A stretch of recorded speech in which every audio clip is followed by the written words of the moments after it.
Para kanino yan? Para to kay Darling Dio. Kay Kano? Kay Kano. Gusto kain siyang kanin. Siya kain. Tapos ano yung sardinas? Guys, sardinas. No, sorry. Lagyan mo sa bago. Gusto niya yung sabaw. Nakatingin mo siya sa akin. Ano yung ginagawa niyo? Hindi ko ginagawa ng dalawang balik na to. Okay na yan. Bakit hindi mag-ubos dahil? Kainin ko dahil. Sayang dahil. Sige. I wanna see your reaction about the sardines. It's not common for Americano eating sardines. You are eating. Oh my God.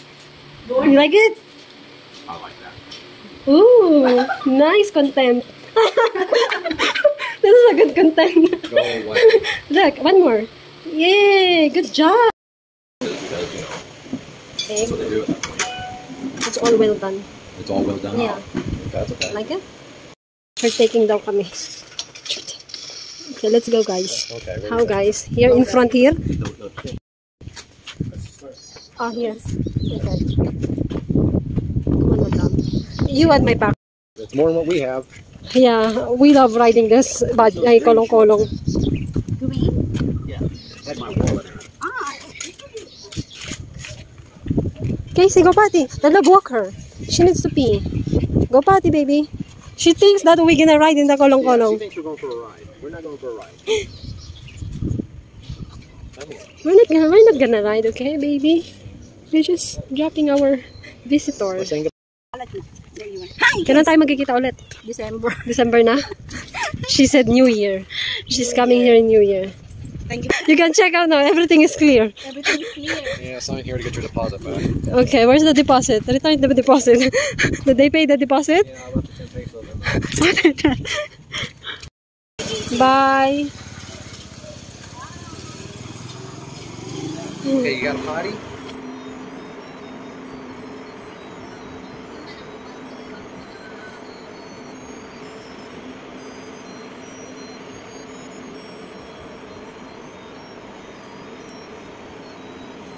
What are you looking for? I don't know. I want to think about this before I spend money.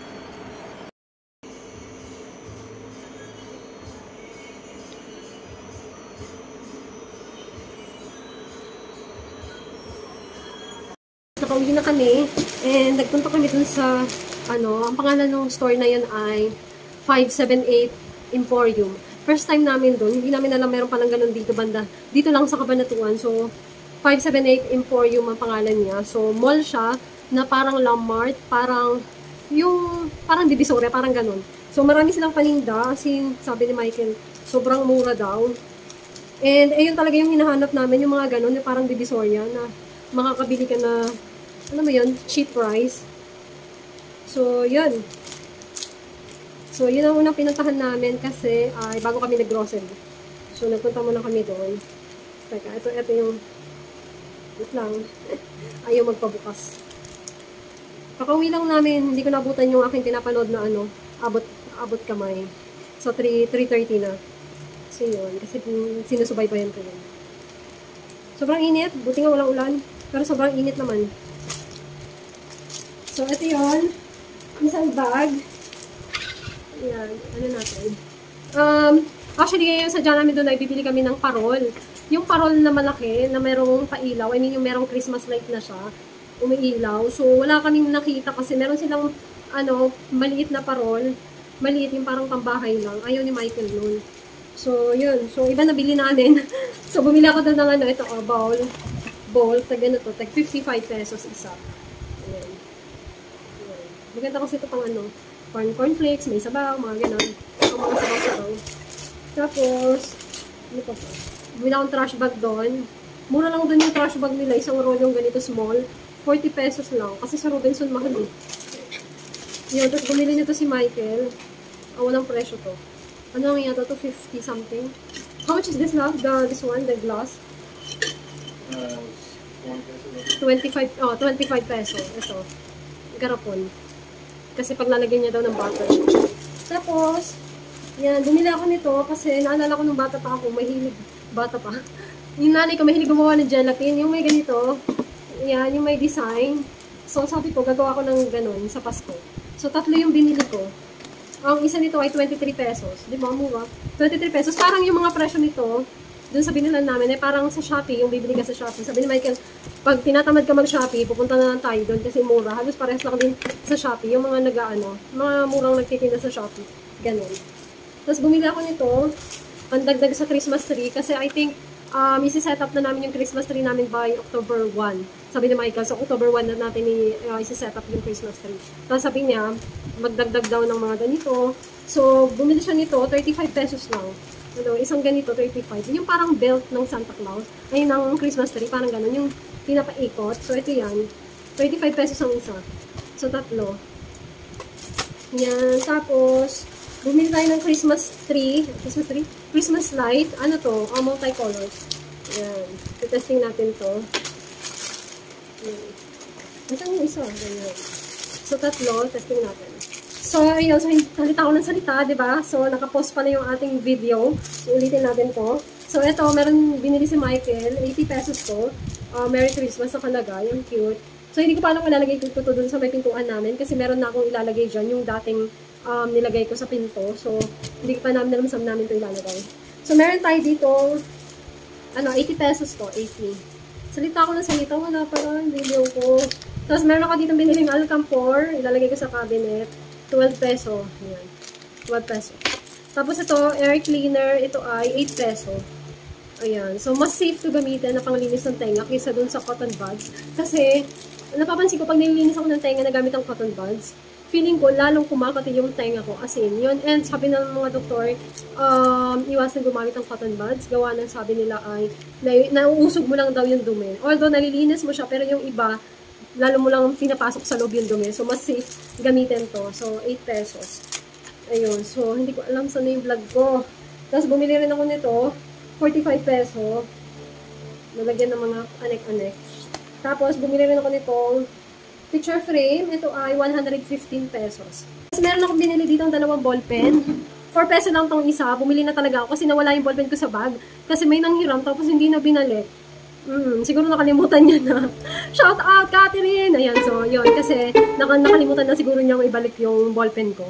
Ayan, so kasi hindi ako mapakali pag walang ballpen sa bag ko. Nasanay ako na palaging may ballpen sa bag ko. Kasi just in case na kailangan ng ballpen, at least meron akong mahuhugot na ballpen. So 4 peso lang naman. Tapos, ano pa ba? Ito yung nabili kong Okay, so ito naman yung ating Christmas tree. Hindi ko alam kung na-cover to ng ating video kasi namatay. Hindi ko pala salita ko ng salita, hindi pala naka-play. So, ito na yun. Ating Christmas tree. Christmas light. 70 pesos to. Tatlo binili namin. Kasi sabi ni Michael, dagdagan daw para mas maliwanag. Gusto niya maliwanag yung kanyang Christmas tree. Ayan, 70 pesos. Ano yan? Multi-colors lahat. Gusto niya maraming kulay and ano mo yun, mas masigla daw pag maraming kulay. Meron tayo ditong pandesal galing Any Pacific. Ayan, so ito yung sikat na bakery dito sa mall and in Nueva Ecija. Yan. Meron silang mga yan, ito yung pandesal. Ito yung kinakain namin tuwing umaga.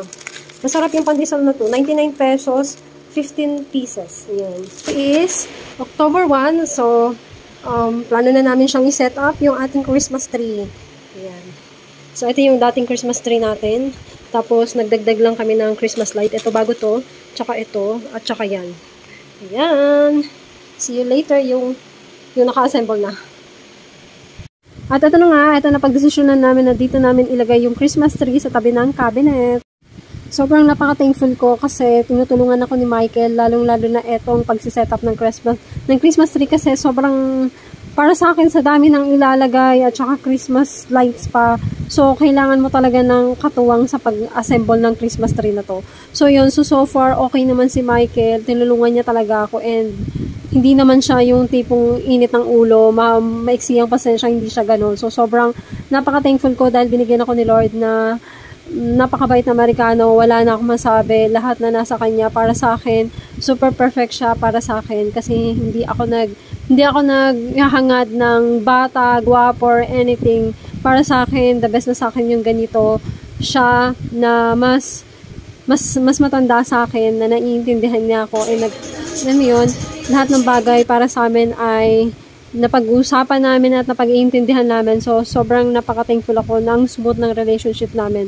As in, talagang walang away. Meron man, pero pinag-uusapan namin kasi mabait nga. So, sobrang napaka-bless po ako na nabigyan ako ni Lord ng partner na napakabait. And last na pinagpipray ko pa noon pa na sana bigyan ako ni God ng lalaking responsable and magiging kasama ko sa buhay. And eto na nga, so sobrang napaka-bless ko sa kanya dahil wala siyang bisyo, as in hindi siya umiinom, hindi siya naninigarilyo, hindi siya nagsusugal, as in taong bahay lang talaga siya. So pinagpipray ko na lang and pinag-wish ko na lang kay God na sana habaan pa yung buhay niya para mas maraming taon pa kaming magkasama. And ito na nga, dahil lunchtime na, nag-order na lang kami sa SNR. Ayan, so nagpa-deliver na lang kami sa Foodpanda dahil walang time magluto. Ayan, so nag-order kami ng shawarma para yan kay Michael. Tapos yung akin ay chicken sandwich. Ayan, so pagkatapos yan namin kumain, ay balik ulit sa pag-assemble kasi nga hindi pa namin tapos dyan yung pag-assemble ng Christmas tree. Actually, medyo malapit na rin matapos. So, inabutan lang talaga kami ng gutom and medyo nahihilo-hilo na si Michael. Actually, ay bumabagsak na yung kanyang sugar. So, kapag ka-diabetic, kapag ka nararamdaman nila na namumutla na sila or nangihina, kailangan na talaga niyan kumain ng pagkain. Ayan. So guys, eto na yung finished product. Ang ganda, sobrang natuwa ako kasi yung may bago kaming dinagdag dito 5 perasong Christmas lights. So, sobrang nagliwanag na yung aming Christmas tree. Yan ito guys, so, nilagyan niyang ketchup. Yung ganyan togi nilagyan ketchup. Sabi ko ketchup para sa isda. Sabi niya gusto niya daw ganyan. Weird. Weird, may Amerikano. You like it? Yeah. Kasi sabi niya ayaw niya daw ng toge. Pero ngayon kakain siya. Nilagyan niya naman ng ketchup. Ito, kaya to ganyan ng kulay kasi turmeric ang nilagay ko na seasoning. Ayan. Parang madilaw. Yes, baby. Huh? You're hungry? Wait, okay? Yeah?